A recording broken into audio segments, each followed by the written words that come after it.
Now, self-actualization can actually be achieved immediately, like right now, if you wanted to do it. The only person stopping you from doing that is you. When it comes to who we are omnipotent. We have full control over ourselves. We have the ability to think ourselves into being. We have God-like power over our inner existence. And that's crazy to me. It's definitely something that we take for granted, and it's a power that should be exercised more. Think of Maslow's pyramid as an external reflection of your internal state. Now, you can start to get to self-actualization by checking off those boxes one by one. For example, say we're taking care of that first rung, the physiological needs.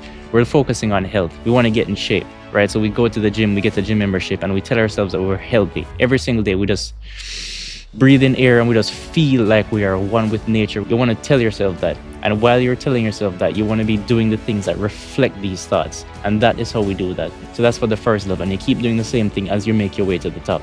Now let's look at some people who are actually self-actualized and see if there are any lessons we can take away from them. One of the people on this list is Bob Marley.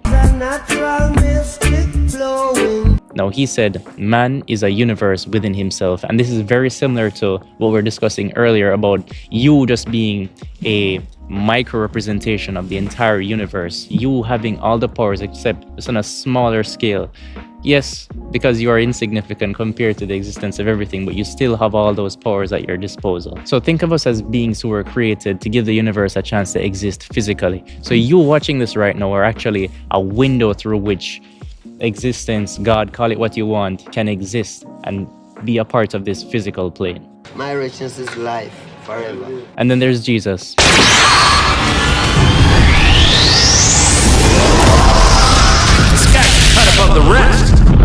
And I bet he was cool as fuck, but like these religious extremists just made it fucking weird. You start disputing my God and you got a problem.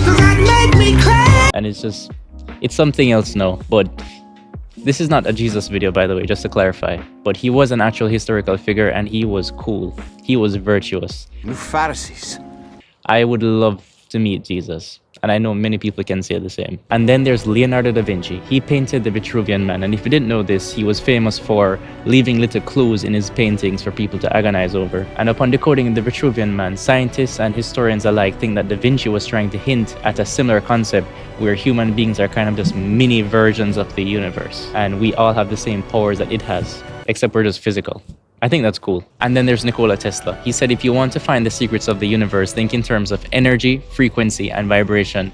And I love this one personally because it's kind of what led me down this road in the first place to begin with, a fascination with quantum physics. Now, people use the word spirituality all the time, but it's really just energy. There's high frequency energy and low frequency. High frequency being happiness, love, self-actualization, which is actually a frequency higher than love, which kind of hints at what our actual purpose is. And then there is low frequency vibrations when we talk about anger and sadness. You know, that feeling, that heavy feeling that you feel in your chest, it's actually energy. Every single thing in existence is energy. And the beautiful thing is we have all the tools to understand it. And when you start to look at things like meditation and the law of attraction through a quantum physics lens, it clicks. And it makes perfect sense. It works. And then there's some other folks, Mahatma Gandhi, monk type guy who achieved inner peace and sought to share it. Then there's Abraham Lincoln, fueled by purpose and would have died for his cause. Nelson Mandela, locked away in prison for a cause he believed in. And then there's my personal favorite, Marcus Aurelius. He was the greatest Roman emperor of all time. And I read his book, Meditations, and it seemed to me like if he wasn't there, he was pretty damn close. He believed that living virtuous was the only true form of liberation. And it makes perfect sense. If you don't cheat anybody out of anything, or if you don't lie, you don't steal, then you kind of have nothing to worry about. You don't walk around with any heaviness on the inside. Makes sense. You can just die in peace. So what does somebody who is self-actualized look like, having looked at all these things, the pyramids, the chakra centers, and all these people? Well, they're comfortable with solitude. They're spontaneous. They are obsessed with a cause. They're probably called crazy sometimes because they're detached from societal norms, because all they care about is their purpose, and they have smaller circle, really deep relationships, extremely philosophical, and they always look higher. You know, they're not focused on low-level things. They avoid low-frequency vibrations. They only want high frequency to elevate themselves and just become the best version of themselves, which each and every one of us, you have infinite potential, which can be explored. If this didn't sound like you, then you're not on the path to self-actualization. But that can be changed right now. This is literally happiness and fulfillment guaranteed, waiting on you. But usually it requires killing your old self to access this new self. You know, I'm just an hallucination. No, I'm not even real. I'm just a manifestation of all of your deepest, darkest, unfaced fears. When are you going to confront me? That's the thing.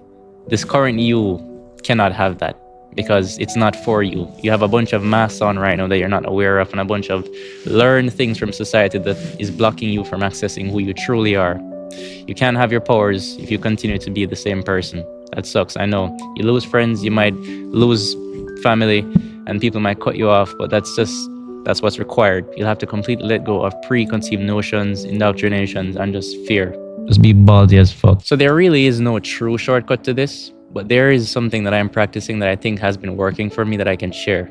So the law of manifestation sounds kind of hippie-esque, and astrology girl cry herself to sleep and listen to Adele while she does it. But I set fire to the rain, watched it pour. But that's not where I'm going with this. So think of it more through a physics perspective. When you change the way that you think, what you're doing is you're changing the very nature of your energy, because remember, you are energy. So what happens is you start to attract things that reflect that same energy. And per Newton's law of gravitation, this is an actual law in physics, where masses attract masses. The bigger your energy become and the more of that energy starts to surround you, all the things reflective of that energy start to come towards you. Because think about it, say you have a bunch of cool people in school who are like chill and they like to laugh. When somebody who's chill and likes to laugh shows up to the school, they're going to join that group, and more people in that group is going to grow, and it's going to get more refined, and it's going to pull in more of that kind of people. It's going to become a wonderful community. It's kind of the same thing. Now, it's hard for me to just go and get proof and show this to you right away, because manifestation actually takes time, because we live in a physical world. So sure, on a quantum level, when you change the way that you think and you're attracting the energies, it's working, but things have mass, things have weight, gravity acts. So in order to get things moving towards you, you have to get moving and take action to make momentum take over and bring it to you. So think of manifestation as a lubricant to getting everything that you want. Okay, so some dead people, a pyramid of colors, and some hippie talk. But how do we actually get this stuff done? Well, it's kind of weird. There's two parts to it. The first step is to literally start thinking like you're the person you want to be. So don't try to become the person. Literally just become the person right now. Ask yourself, what would this person think? What would this person be doing right now? Start mirroring those actions, start mirroring those thoughts, and just become this person entirely. And then the next thing you want to do, and this is the part where it gets weird, you want to completely detach yourself from that life that you want. So instead of chasing the cars, chasing the money, chasing the boats, what you'll do is just completely forget about all of that. You don't care about it. As a matter of fact, you don't want it anymore. And that's how it works.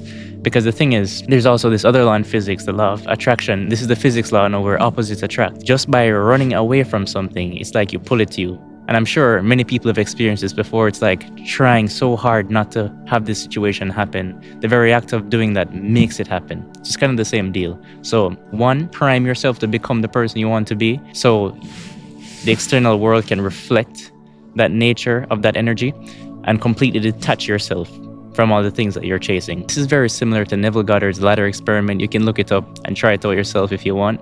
So the formula for manifestation is simply this: consciously detach, let go completely, and unconsciously believe with all your might. Keep those things happening simultaneously, and theoretically everything that you want should come to you. And that's the formula for manifestation. Theoretically, but things happen. People die and people change their minds, and if that's the case, who cares, right? So I get that this is easier said than done. It's possible, very possible, but I see how it can be difficult to just flip a switch and completely change who you are, completely change how you think.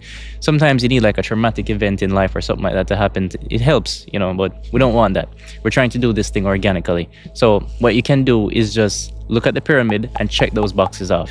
The whole point of the pyramid is this: you can't philosophize on an empty stomach. You can't think higher. You can't become the best version of yourself if you're starving, if you're worried, and if you're needy, and you're thinking about other people think about you and all of these low-level, low-frequency vibrational things. So the pyramid is really just there as a guide. Think of them as the obstacles in your way to self-actualizations, things that you have to check off, boxes that you have to get out of your way to get to self-actualization. Or you can just say to yourself, oh, these are the things blocking me, but it's all in my head. I can skip past all of them and jump straight to self-actualization. That's easier said than done. At least it's a direction that you can move in. Ensure that these things are being checked off in general. And I'm sure that if you don't achieve self-actualization, you'll get damn near fucking close. And that is more than most people that live this life will ever have. So there you go. Amazing work. But nobody's gonna watch this because they're too busy with Netflix and porn, right? If this didn't sound like you, then you're not on the path set. Ugh.